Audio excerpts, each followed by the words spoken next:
संत योहन का सुसमाचार अध्याय 4। समारी स्त्री। फरीसियों को यह सूचना मिली कि ईसा योहन की उपेक्षा अधिक शिक्ष बनाते और बपतिस्मा देते हैं। यद्यपि ईसा स्वयं नहीं बल्कि उनके शिष्य बपतिस्मा देते थे।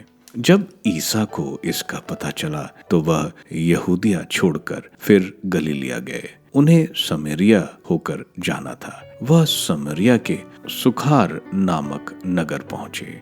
यह उस भूमि के निकट है जिसे याकूब ने अपने पुत्र यूसुफ को दिया था। वहां याकूब का झरना है। ईसा यात्रा से थक गए थे, इसलिए वे झरने के पास बैठ गए। उस समय दोपहर हो चला था। एक समारी स्त्री पानी भरने आई। ईसा ने उससे कहा, मुझे पानी पिला दो, क्योंकि उनके शिष्य नगर में भोजन खरीदने गए थे।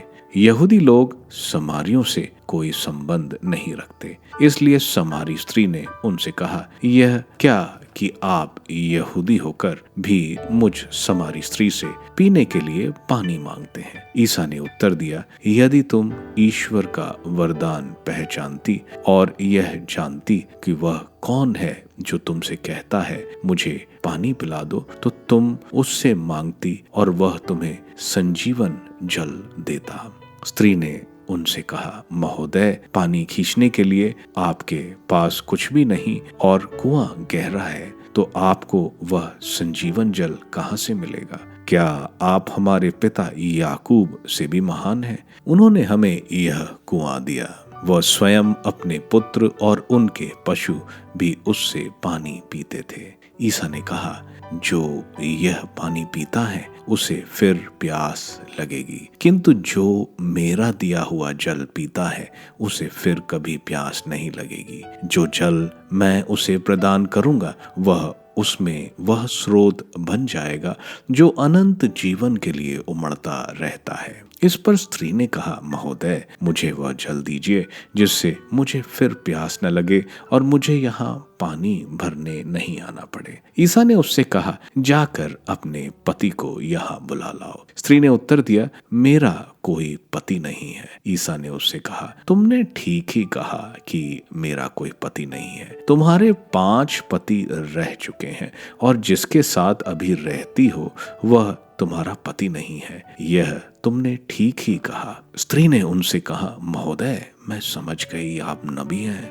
हमारे पुरखे इस पहाड़ पर आराधना करते थे और आप लोग कहते हैं कि यरूशलेम में आराधना करनी चाहिए। ईसा ने उससे कहा, नारी, मैं तुम्हें विश्वास दिलाता हूँ कि वह समय आ रहा है जब तुम लोग ना तो इस पहाड़ पर पिता की आराधना करोगे और ना यरूशलेम में ही। तुम लोग जिसकी आराधना करते हो उसे नहीं जानते। हम लोग जिसकी आराधना करते हैं उसे जानते हैं, क्योंकि मुक्ति यहूदियों से ही प्रारंभ होती है। परंतु वह समय आ रहा है, आ ही गया है, जब सच्चे आराधक आत्मा और सच्चाई से पिता की आराधना करेंगे। पिता ऐसे ही आराधकों को चाहता है। ईश्वर आत्मा है। उसके आराधकों को चाहिए कि वे आत्मा और सच्चाई से उसकी आराधना करें। स्त्री ने कहा, मैं जानती हूँ कि मसीह, जो क्रिस्त कहलाते हैं,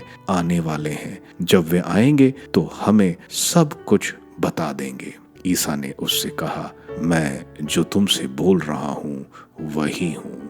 उसी समय शिष्य आ गए और उन्हें एक स्त्री के साथ बात करते देखकर अचंभे में पड़ गए। फिर भी किसी ने यह नहीं कहा, इससे आपको क्या, अथवा आप इससे क्यों बातें करते हैं। उस स्त्री ने अपना घड़ा वहीं छोड़ दिया और नगर जाकर लोगों से कहा, चलिए एक मनुष्य को देखिए जिसने मुझे वह सब जो मैंने किया बता दिया है। कहीं वह मसीह तो नहीं है? इसलिए वे लोग नगर से निकलकर ईसा से मिलने आए। इस बीच उनके शिष्य उनसे यह कहते हुए अनुरोध करते रहे, गुरुवर, खा लीजिए। उन्होंने उनसे कहा, खाने के लिए मेरे पास वह भोजन है जिसके विषय में तुम लोग कुछ नहीं जानते। इस पर शिष्य आपस में बोले, क्या कोई उनके लिए खाने को कुछ ले आया है? इस पर ईसा ने उनसे कहा, जिसने मुझे भेजा उसकी इच्छा पर चलना और उसका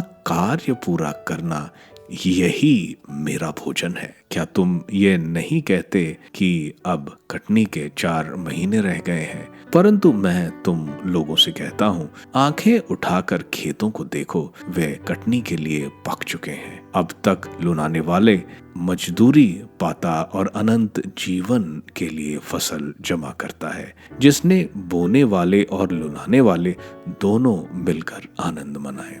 क्योंकि यहाँ यह कहावत ठीक उतरती है, एक बोता है और दूसरा लूनता है। मैंने तुम लोगों को वह खेत लुनाने भेजा जिसमें तुमने परिश्रम नहीं किया। दूसरों ने परिश्रम किया और तुम्हें उनके परिश्रम का फल मिल रहा है। उस स्त्री ने कहा था, उन्होंने मुझे वह सब जो मैंने किया बता दिया है। इस कारण उस नगर के बहुत से समरियों ने ईसा में विश्वास किया। इसलिए जब वे उनके पास आए तो उन्होंने अनुरोध किया कि आप हमारे यहाँ रहिए। वह 2 दिन वहीं रहे। बहुत से अन्य लोगों ने उनका उपदेश सुनकर उनमें विश्वास किया। और उस स्त्री ने कहा, अब हम तुम्हारे कहने के कारण ही विश्वास नहीं करते, हमने स्वयं उन्हें सुन लिया है और हम जान गए हैं कि वह सचमुच संसार के मुक्तिदाता हैं। पदाधिकारी का पुत्र। उन 2 दिनों के बाद वह वहां से विदा होकर गलीलिया गए। ईसा ने स्वयं यह कहा था कि अपने देश में नबी का आदर नहीं होता। जब वह गलीलिया पहुंचे तो लोगों ने उनका स्वागत किया, क्योंकि ईसा ने पर्व के दिनों यरूशलेम में जो कुछ किया था वह सब उन्होंने देखा था। पर्व के लिए वे भी वहां गए थे। वे फिर गलीलिया के काना नगर आए, जहां उन्होंने पानी को अंगूरी बना दिया था। कफरनूम में राज्य के किसी पदाधिकारी का पुत्र बीमार था। जब उस पदाधिकारी ने सुना कि ईसा यहूदियों से गलीलिया आ गए हैं तो वह उनके पास आया। उसने उनसे यह प्रार्थना की कि वह चलकर उसके पुत्र को चंगा कर दें, क्योंकि वह मरने को था। ईसा ने उससे कहा, आप लोग चिन्ह तथा चमत्कार देखे बिना विश्वास नहीं करेंगे। इस पर पदाधिकारी ने उनसे कहा, महोदय कृपा चलिए, कहीं मेरा बच्चा न मर जाए।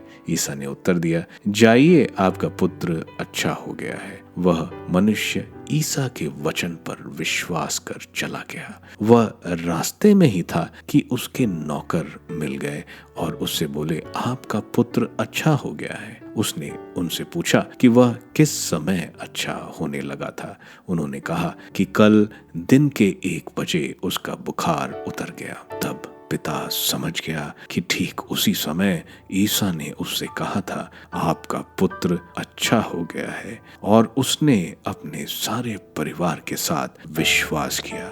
यह ईसा का दूसरा चमत्कार था जो उन्होंने यहूदिया से गलीलिया आने के बाद दिखाया।